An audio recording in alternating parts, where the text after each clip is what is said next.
For almost 1,000 years, the chief creative force in Western civilization was Christianity. Then, early in the 18th century, it suddenly declined. In intellectual society, it practically disappeared.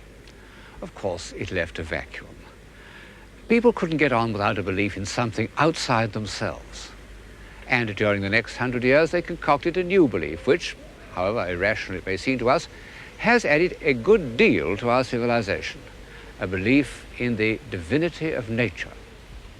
Well, it's said that one can attach 52 different meanings to the word nature. In the early 18th century, it had come to mean little more than common sense, as when in conversation we say, but naturally. But the evidences of divine power which took the place of Christianity were manifestations of what we still mean by nature, those parts of the visible world which were not created by man and can be perceived through the senses. Now, this particular change in the direction of the human mind was very largely achieved in England. And I suppose it's no accident that England was the first country in which the Christian faith had collapsed. In about 1730, the French philosopher Montesquieu noted, "There is no religion in England. If anyone mentions religion, people begin to laugh." Montesquieu saw only the ruins of religion, and although he was a very intelligent man, he couldn't have foreseen that these ruins were part of the subtle way in which faith in divine power was to trickle back into the Western European mind.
The ruins of the age of faith had become a part of nature, or rather they had become a sort of lead-in to nature through sentiment and memory. They helped to evoke that curious frame of mind which, in the early 18th century, was the usual prelude to the enjoyment of natural beauty, a gentle melancholy. Beautiful poetry was inspired by that mood. Listen to Collins's Ode to Evening. Then lead, calm votaress, where some sheety lake cheers the lone heath, or some time-hallowed pile, or upland fallows grey, reflect its last cool gleam. Or if chill blustering winds or driving rain prevent my willing feet, be mine the hut that from the mountain's side views wilds and swelling floods, and hamlets brown and dim-discovered spires, and hears their simple bell, and marks o'er all thy dewy fingers draw the gradual dusky veil. Very beautiful, but not very like nature, any more than were the pictures of Gainsborough and Cousins which accompanied it. The author of that poem, William Collins, isn't a familiar name outside England, and the same is true of all the 18th century English nature poets, even James Thomson, who was in his day the most famous poet in Europe. An emotional response to nature is one of the few extensions of our faculties that don't go back to an individual of genius. It first appears in minor poets and provincial painters, and even in fashions. For example, the fashion that took the straight avenues of formal gardens and changed them into twisting paths with pseudo-natural prospects, what were known all over Europe for 100 years as English gardens. Perhaps the most pervasive influence that England has ever had on the look of things in Europe, except for men's fashions in the early 19th century. Trivial? Well, I suppose that all fashions seem trivial, but are serious. When Pope described this scene of man as a mighty maze of walks without a plan, he was expressing a profound change in the European mind. So much for nature in the first half of the 18th century. Then, in about the year 1760, this English prelude of melancholy minor poets and picturesque gardens touched the mind of a man of genius, Jean-Jacques Rousseau. His name involves a change of scene, because although to some extent he derived his love of nature from England, it was among the lakes and alpine valleys of Switzerland that his absorption in nature first became a mystical experience.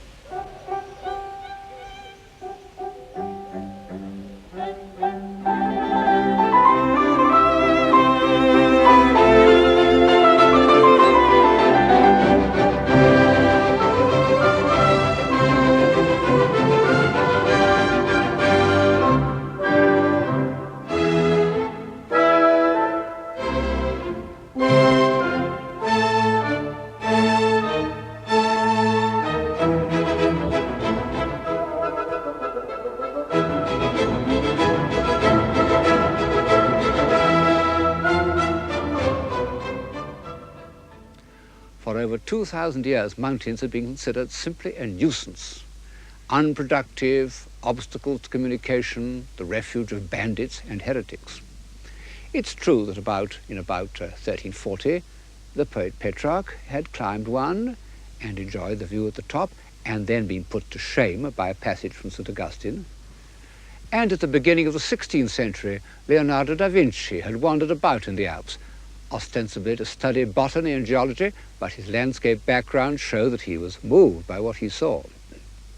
No other mountain climbs are recorded.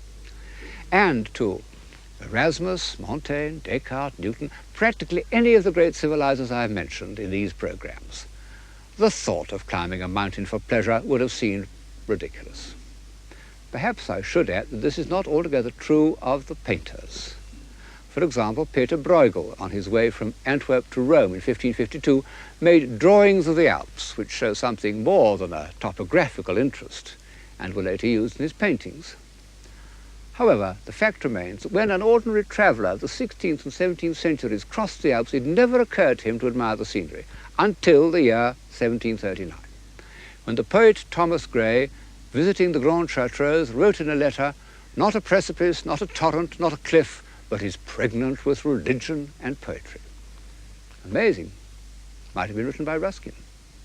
In fact, I don't think that the full force of Alpine poetry was expressed till the time of Byron and Turner. But in the middle of the 18th century, a good many people seem to have recognized the charm of the Swiss lakes and enjoyed them in a comfortable, dilettantish sort of way. There even arose a Swiss tourist industry that supplied travelers in search of the picturesque with mementos and produced one remarkable, almost forgotten artist, Caspar Wolff, who anticipated Turner by, 30 years. But like the 18th century English nature poets, this is a provincial overture, which might never have become a part of contemporary thought without the genius of Rousseau. Whatever his defects as a human being, and they were clearly apparent to all those who tried to befriend him, Rousseau was a genius, one of the most original minds of any age, and a writer of incomparable prose. His solitary and suspicious character had this advantage, that it made him an outsider. He didn't care what he said. As a result, he was persecuted.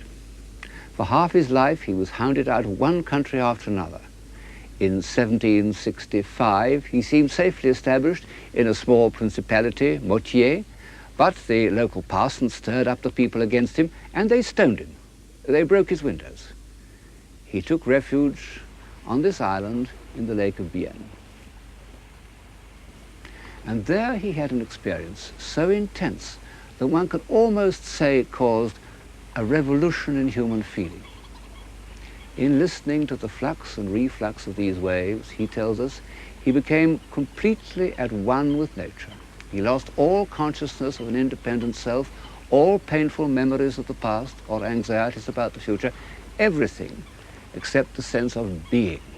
I realized, he said, that our existence is nothing but a succession of moments perceived through the senses. I feel, therefore I am.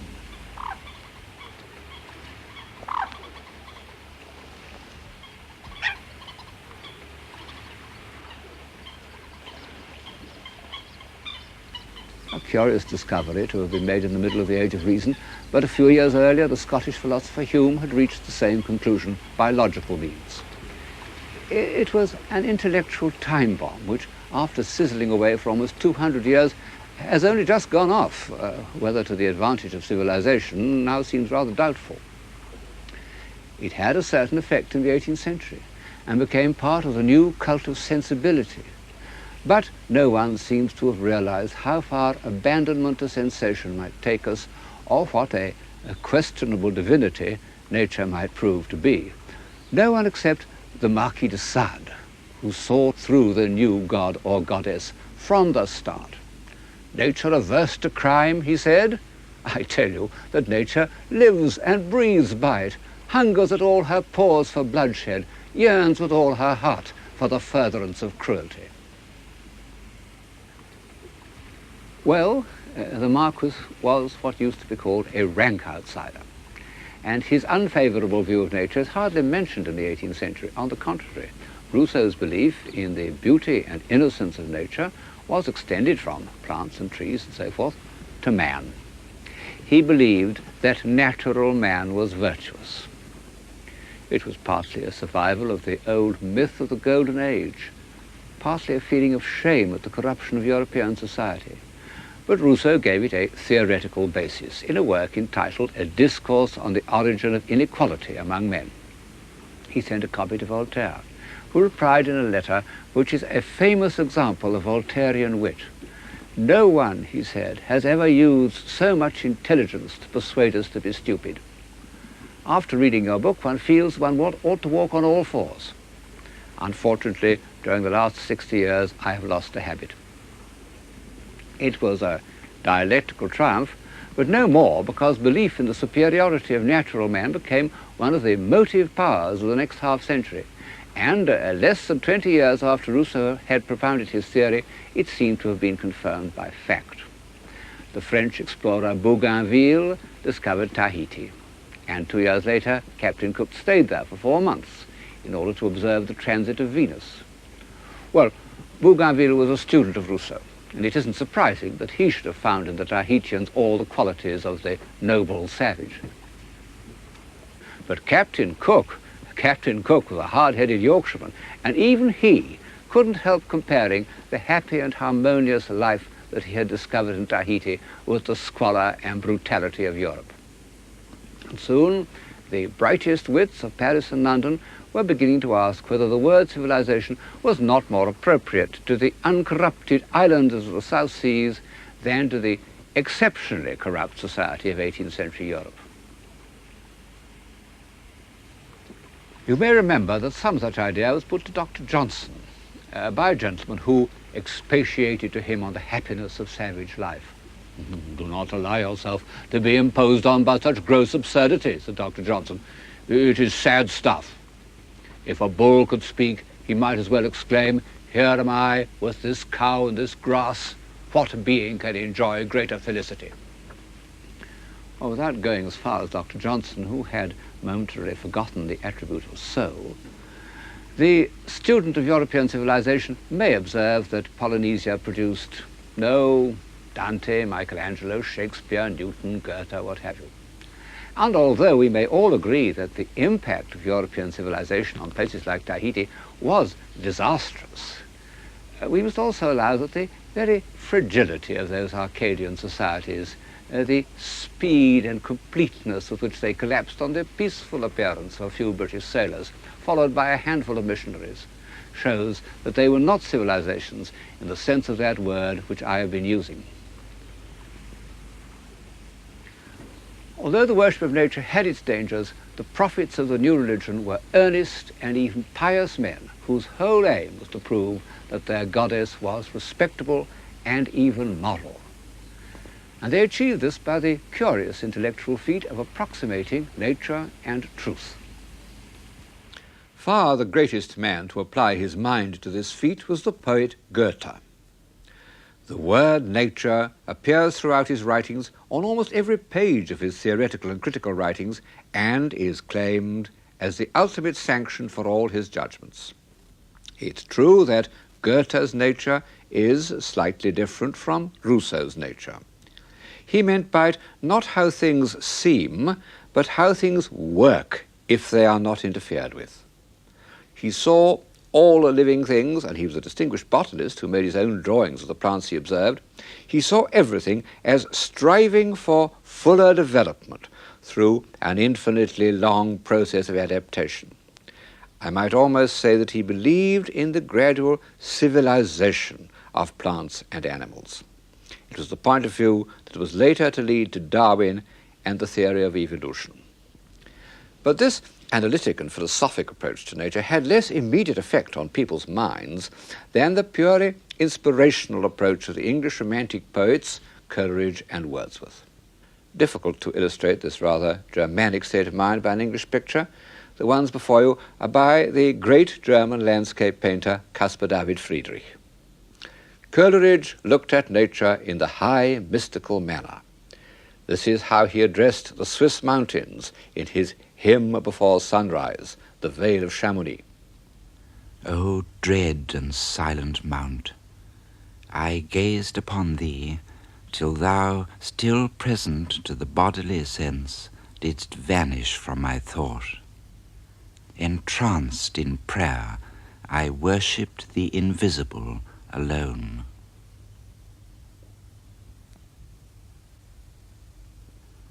Wordsworth's approach to nature was religious in the moral Anglican manner. Accuse me not, he said, of arrogance, if having walked with nature and offered, as far as frailty would allow, my heart a daily sacrifice to truth, I now affirm of nature and of truth that their divinity revolts, offended at the ways of men. Well, that nature should be shocked by human behavior, it does seem to us rather nonsense. But one mustn't lightly accuse Wordsworth of arrogance or silliness. By the time he wrote those lines, he had lived through a great deal.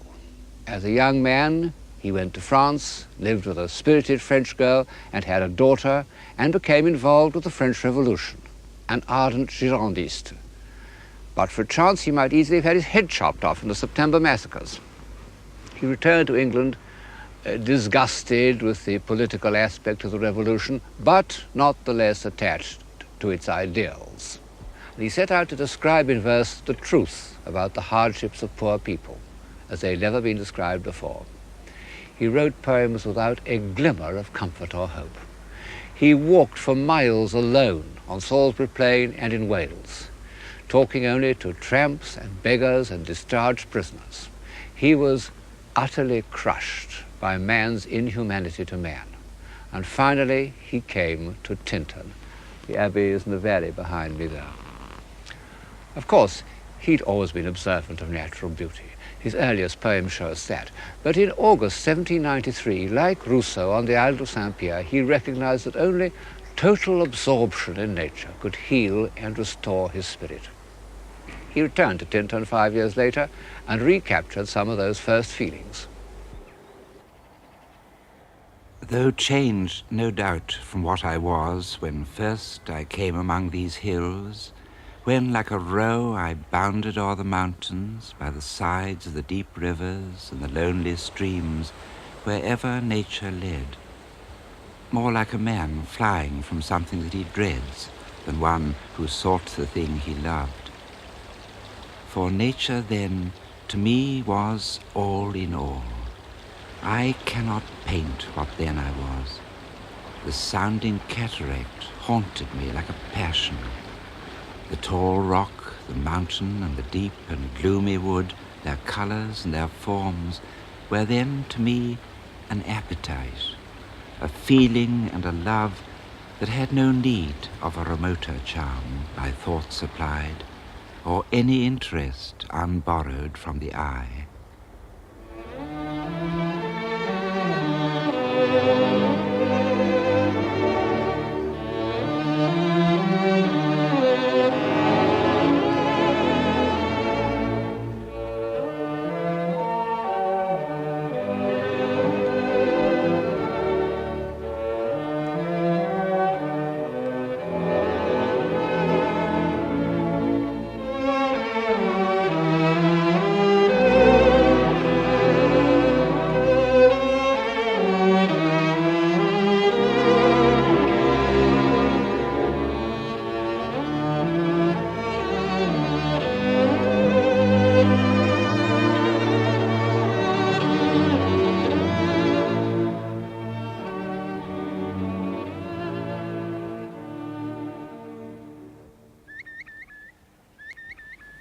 Unlike many of his successors in the 19th century, Wordsworth had earned the right to lose himself in nature. So, after all, Rousseau, because the author of The Solitary Walker was also the author of The Social Contract, the Gospel of Revolution. A sympathy with the humble, the voiceless, be they human or animal, does seem to be a necessary accompaniment to the worship of nature, and has been ever since St. Francis. Robert Burns, at the first dawn of romantic poetry, would not have written "A man's a man for a' that" if he hadn't also felt deeply distressed at disturbing a field mouse's nest. The new religion was anti-hierarchical. It proposed a new set of values, and this was implied in Wordsworth's belief that it was based on right instincts rather than on learning. It was an extension of Rousseau's discovery of immediate feeling, but with the addition of the word moral, because Wordsworth recognized that simple people and animals often show more courage and loyalty and unselfishness than sophisticated people. Also, a greater sense of the wholeness of life. One impulse from a vernal wood may teach you more of man, of moral evil and of good, than all the sages can.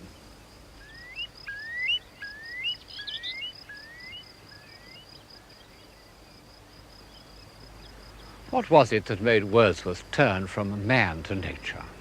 It was the reappearance in his life of his sister Dorothy.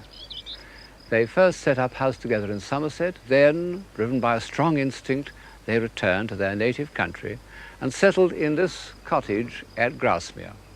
It was in this garden and in the tiny sitting room that Wordsworth wrote his most inspired poems.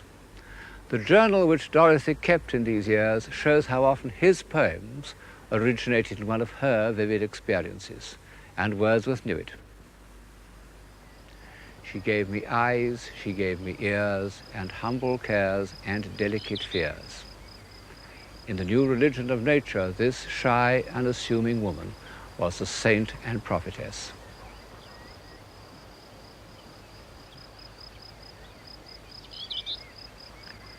Unfortunately, the feelings for each other of brother and sister were too strong for the usages of this world.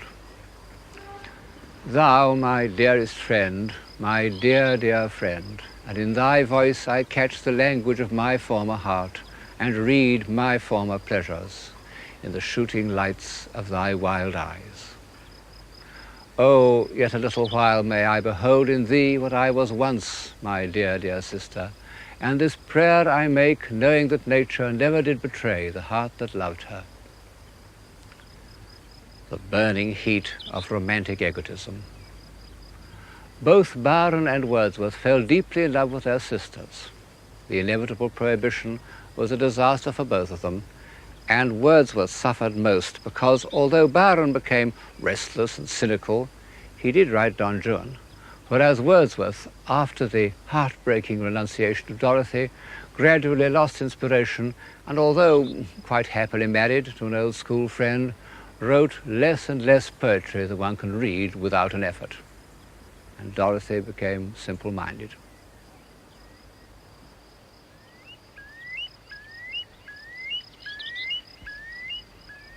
So far, I've illustrated Wordsworth's poems and ideas from the camera's view of nature. But at the same moment that English poetry took its revolutionary course, English painting also produced two men of genius, Turner and Constable. A few months before Wordsworth had settled in the Lake District, Turner had painted this picture of Buttermere. Turner, for all his love of the spectacular, was capable all his life of total surrender to a visual impression.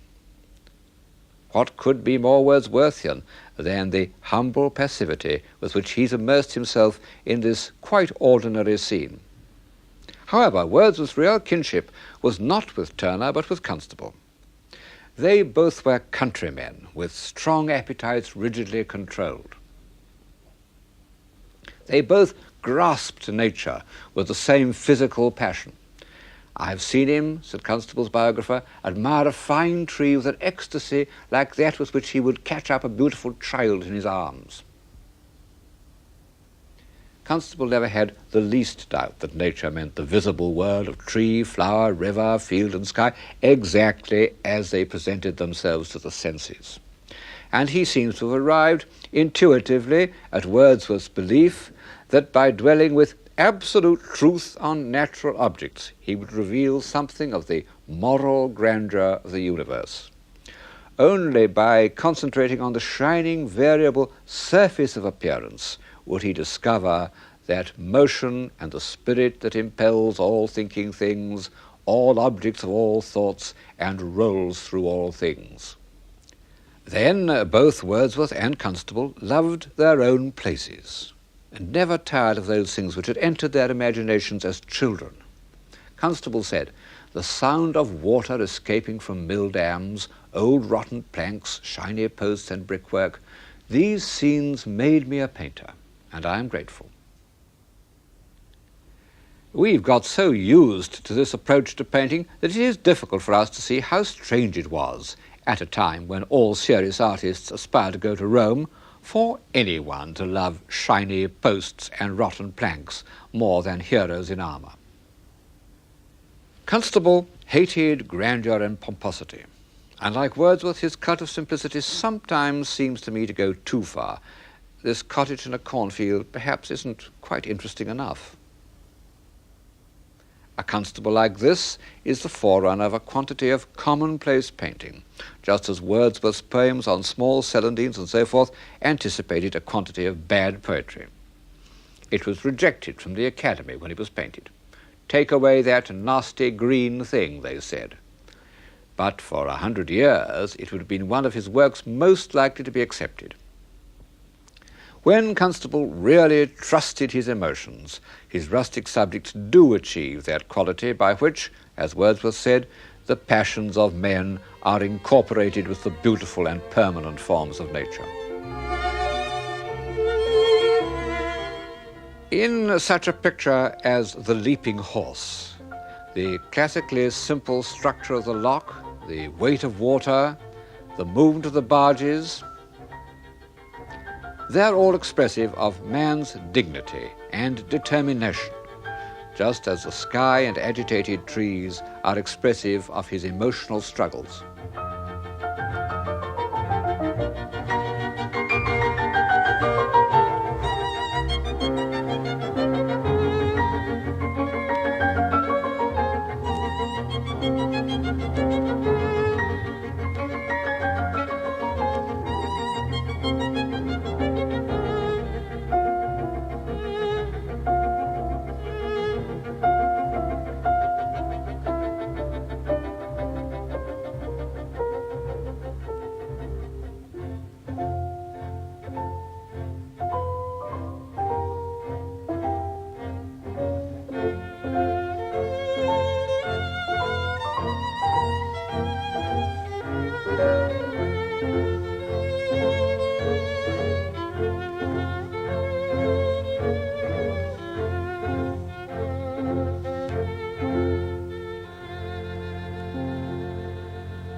The simple life.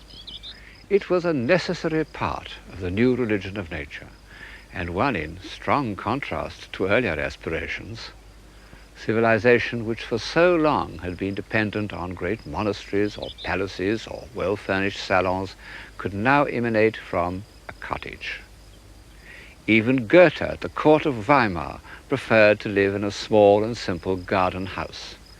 And Dove Cottage was extremely humble and remote. No carriages rolled up to that door. Which reminds me of how closely the worship of nature was connected with walking. In the 18th century, a solitary walker was viewed with almost as much disapproval as he is in Los Angeles today. But the Wordsworths walked continually. De Quincey calculated that by middle age the poet had walked 180,000 miles. Even the unathletic Coleridge walked. They thought nothing of walking 16 miles after dinner to post a letter. And so, for over 100 years, going for a walk was the spiritual as well as the physical exercise of all intellectuals, poets and philosophers.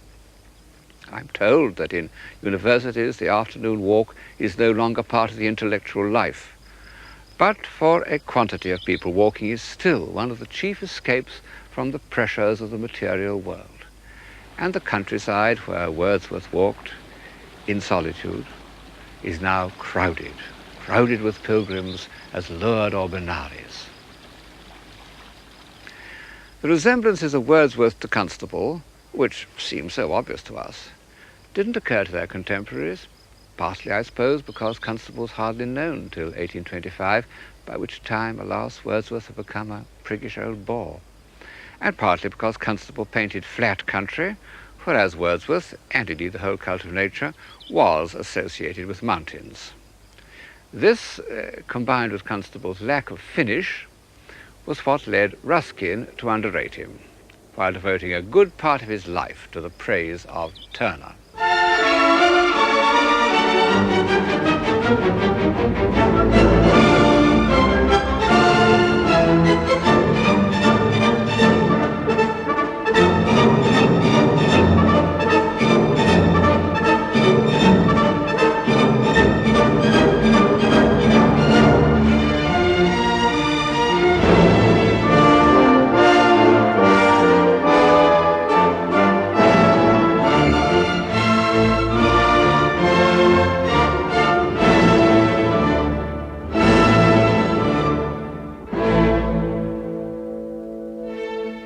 Turner was the supreme exponent of that response to nature felt by Gray in the Grande Chartreuse, what one might call the picturesque sublime.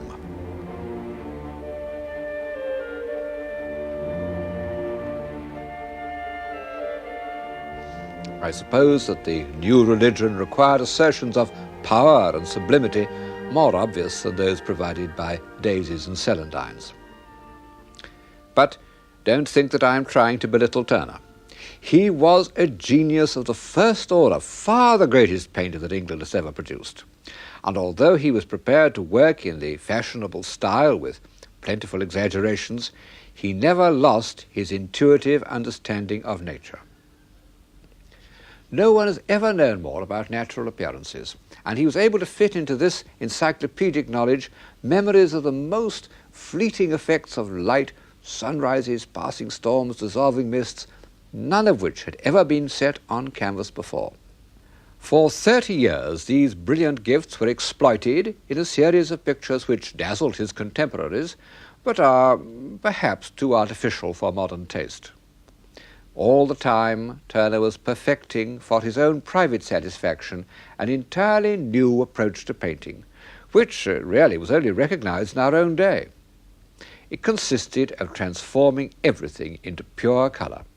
Light rendered as color, feelings about life rendered as color. You know, it's quite difficult for us to realize what a revolutionary procedure this was. One has got to remember that for centuries objects were thought to be real because they were solid. You proved their reality by touching or tapping them. People still do. And all respectable art aimed at defining this solidity, either by modelling or by a firm outline. What is it, said Blake, that distinguishes honesty from knavery, but the hard and wary line of rectitude? Colour was considered immoral, perhaps rightly, because it is an immediate sensation, and it makes its effect independently of those ordered memories that are the basis of morality. However, Turner's colour was not at all arbitrary, what we call decorative colour. However magical it seems, it always started as the record of an actual experience. Turner, like Rousseau, used his optical sensations to discover the truth. I feel, therefore I am. It's a fact which you can verify by looking at the Turners in the Tate Gallery, that the less defined, the more purely coloristic they are, the more vividly they convey a total sense of truth to nature. Turner declared the independence of colour, and thereby added a new faculty to the human mind.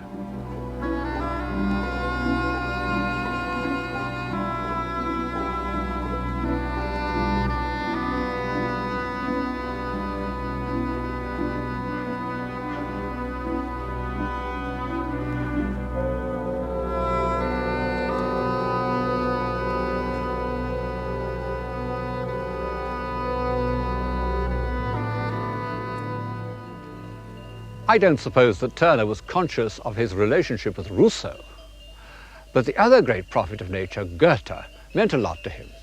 Although he had had practically no education, he painfully read Goethe's works, in particular his theory of colour, and he sympathized with Goethe's feeling for nature as an organism, as something that works according to certain laws.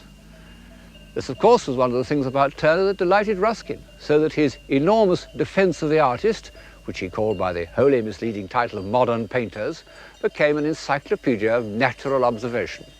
Just as the Middle Ages produced encyclopedias in which inaccurate observations were used to prove the truth of the Christian religion, so Ruskin accumulated very accurate observations of plants, rocks, clouds, mountains, in order to prove that nature worked according to law. Well, we can't believe in Ruskin's moral law, but when he says, "The power which causes the several portions of a plant to help each other, we call life. Intensity of life is also intensity of helpfulness.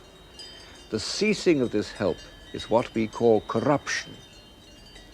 He does seem to me to have drawn from his observations a moral at least as convincing as most of those that can be drawn from Holy Writ. And it helps to explain why for 50 years after the publication of Modern Painters, Ruskin was considered one of the chief prophets of his time.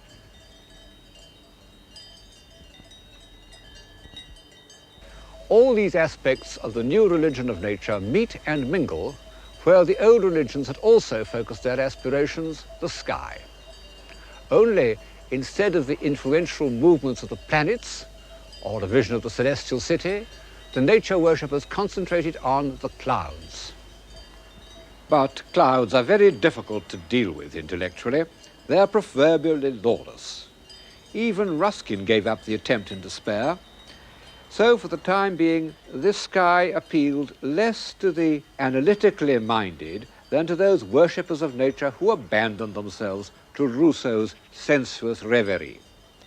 The whole mind, said an early writer on Romanticism, may become at length something like a hemisphere of cloud scenery, filled with an ever-moving train of changing, melting forms. Wordsworth put it even better in a famous passage in the first book of the Excursion. Far and wide the clouds were touched, and in their silent faces could he read unutterable love. Sound needed none, nor any voice of joy. His spirit drank the spectacle. Sensation, soul, and form all melted into him. They swallowed up his animal being. In them did he live, and by them did he live. They were his life. Constable said that in landscape painting, clouds are the chief organ of sentiment. He did hundreds of cloud studies, noting on the back the month, the time of the day, the direction of the wind. Ruskin said, "I bottled clouds as carefully as my father, who was a wine merchant, had bottled sherries." And for Turner, they had a symbolic meaning. He identified skies of peace and skies of discord. Clouds the color of blood become symbols of destruction. His chief aim in life was to see the sun rise above water. He owned a number of houses from which he could see this happening, and he was particularly fascinated by the line where the sky and the sea join each other, that mingling of the elements which seems, by its harmony of tone, to lead to a general reconciliation of opposites.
In order to observe these effects, the sea, the sky, and the point where they join, Turner lived by the seaside in East Kent, believed by the neighbours to be an eccentric sea captain called Puggy Booth, who, even in retirement, could not stop looking out to sea.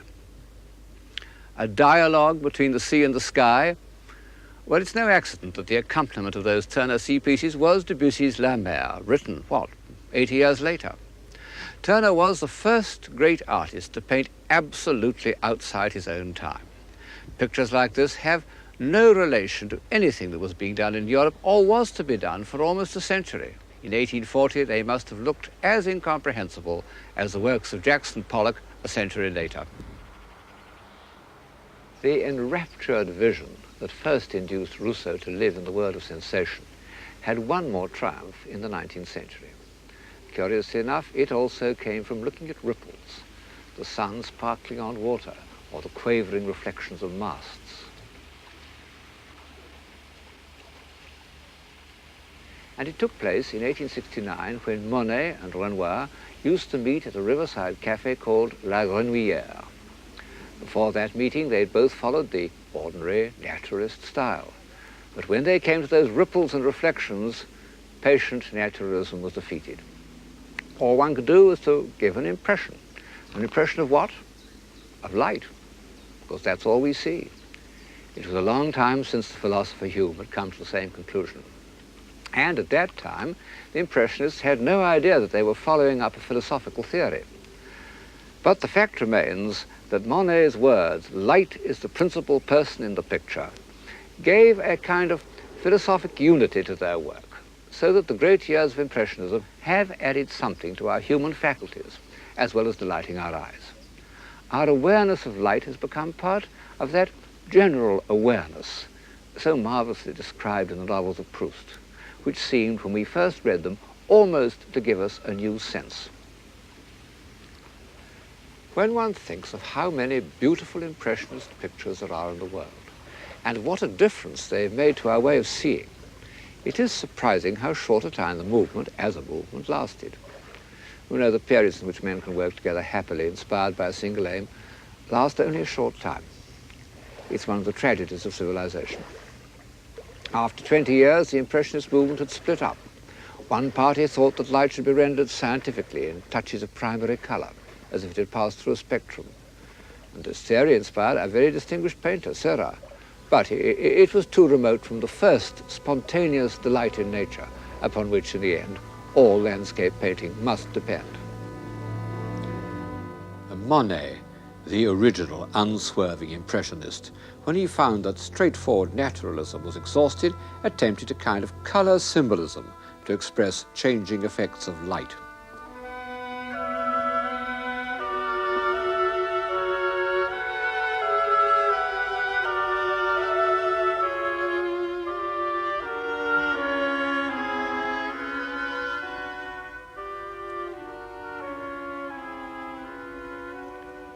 Finally, he turned to the water-lily garden which he had made in his grounds.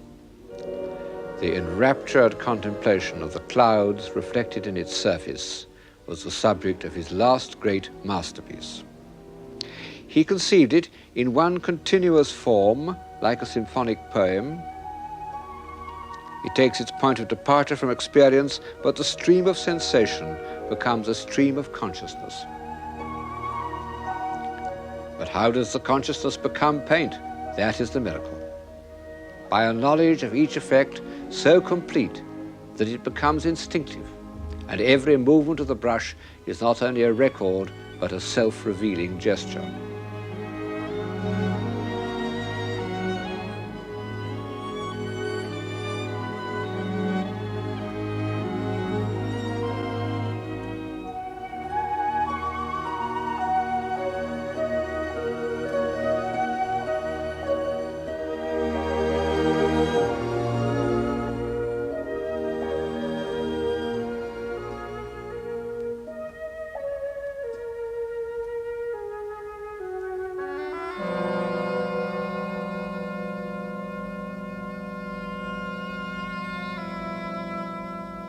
Total immersion.